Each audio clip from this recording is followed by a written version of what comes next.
बिस्मिल्लाहिर्रहमानिर्रहीम। अस्सलाम वालेकुम। Welcome back to my YouTube channel education of Islam. दोस्तों, आज की वीडियो में हम बात करेंगे ख्वाब की किस्मों के बारे में। नबी करीम सल्लल्लाहु अलैहि वसल्लम ने ख्वाब की कितनी किस्में इरशाद फरमाई हैं, आज की वीडियो में हम उस पर बात करेंगे। वीडियो शुरू करने से पहले आपसे गुजारिश है कि हमारे चैनल को सब्सक्राइब करें और साथ लगे बेल के आइकन को ज़रूर क्लिक करें ताकि इसी तरह की इस्लामिक इंफॉर्मेटिव वीडियोस आप तक पहुंचती रहें। बात शुरू करते हैं ख्वाब के बारे में। जब इंसान सोया होता है तो वो अक्सर बहुत ज़्यादा खौफनाक या कभी बहुत अच्छे ख्वाब देखता है। इनकी ताबीर के बारे में जब आप सल्लल्लाहु अलैहि वसल्लम से पूछा गया वो भी आपको बताएंगे, और इसकी किस्में भी जब पूछी गई तो आप सल्लल्लाहु अलैहि वसल्लम ने इसकी किस्मों के बारे में क्या इरशाद फरमाया वो भी आपको बताएंगे। सही बुखारी की हदीस है, सही बुखारी की हदीस नंबर 7017 में इरशाद है। इस हदीस के रावी सैयदना अबू हुरैरा रज़ी अल्लाह तआला अन्हु हैं।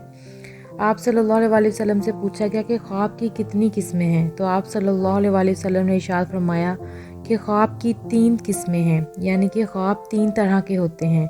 एक होते हैं दिल के ख्यालात, दूसरे होते हैं शैतान का डराना, और तीसरे होते हैं अल्लाह ताला की तरफ से खुशखबरी।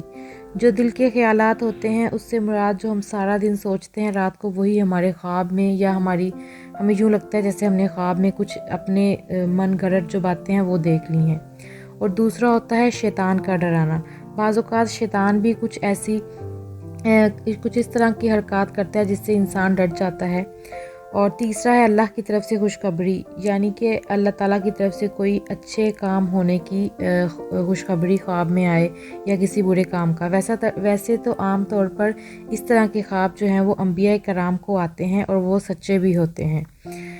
तो ख्वाब की किस्में, ये 3 किस्में आप सल्लल्लाहु अलैहि वसल्लम ने फरमाई। और आप सल्लल्लाहु अलैहि वसल्लम ने यह भी फरमाया कि ख्वाब में अगर कोई शख्स नापसंदीदा चीज़ देखे तो किसी से बयान ना करे बल्कि उठकर नमाज पढ़ ले।